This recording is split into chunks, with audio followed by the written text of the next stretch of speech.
Assalamu alaikum wa rahmatullahi wa barakatuh. Alhamdulillah, in this lesson here we'll be speaking about numbers, more specifically numbers 1 till 10. So in this video I won't be going over the actual numbers themselves, but rather I'll be going over how they function in the Arabic language, specifically numbers 1 till 10.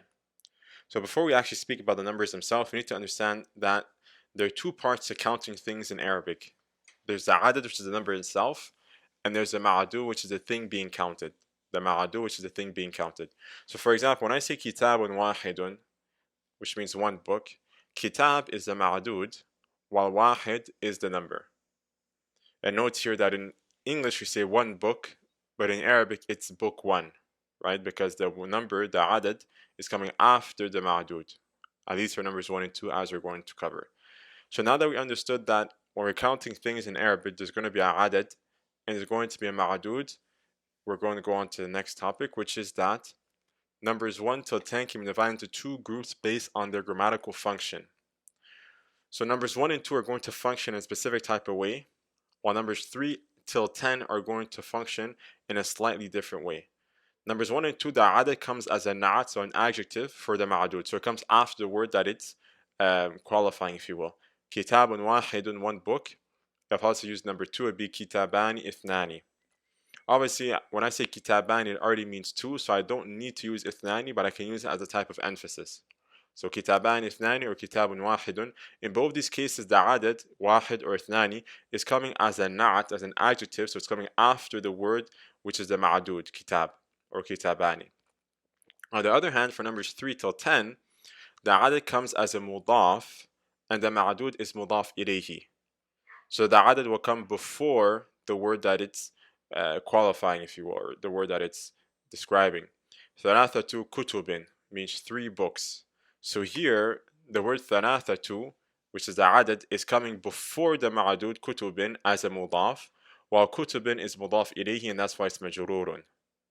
So thalathatu kutubin, arba'atu kutubin, khamsatu kutubin, sittatu kutubin, sab'atu kutubin, till ashratu kutubin. In all these scenarios, so numbers 3 till 10, the adad is coming as a mudaf, and the ma'adud is mudaf ilayhi. So that's the difference between 1 and 2 and 3 till 10 concerning or based on their grammatical function. Likewise, you have a second difference, which is based on their gender rules.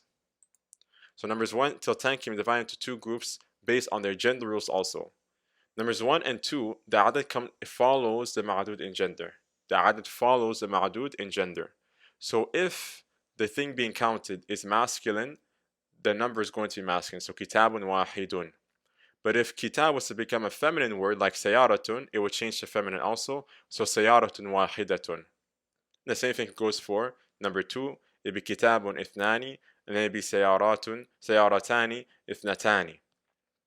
So the adad follows the ma'adud in gender for numbers 1 and 2. That's not the case for numbers 3 until 10. Numbers 3 till 10, the adad is the opposite gender of the ma'adud. So if the ma'adud, the thing being counted, is masculine, then the adad is going to be feminine. And if the thing being counted is feminine, the adad is going to be masculine.